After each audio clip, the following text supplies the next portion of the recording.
नमस्कार मंडळी. तर पहाटे 4 वाजता या भल्या मोठ्या बॅगा गाडीत टाकून ऑस्ट्रेलिया ते भारत अशा आमच्या प्रवासाला सुरुवात केली आणि सिडनी एअरपोर्टला जायला निघालो. रस्त्यातच कळलं की सिडनी ते मेलबर्नची आमची फ्लाईट कॅन्सल झाली आहे. ऐकून घामच फुटला हो. पण मेलबर्न ते सिंगापूर आणि सिंगापूर ते मुंबई असा आपला पुढचा प्रवास पण करायचा होता, म्हणून लगेच दुसऱ्या एअरलाईनचं मेलबर्नला जाणारं तिकीट काढलं. विमानतळावर पोहोचेपर्यंत आता तांबडं फुटायला लागलं होतं.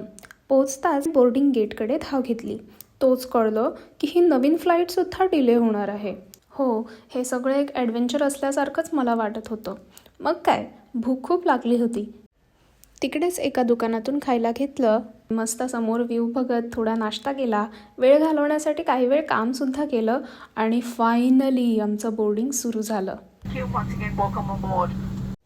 याचा पुढचा पार्ट आणि तसंच संपूर्ण व्लॉग लवकरच आपल्या चॅनलवर येतोय. तो सुद्धा नक्की बघा.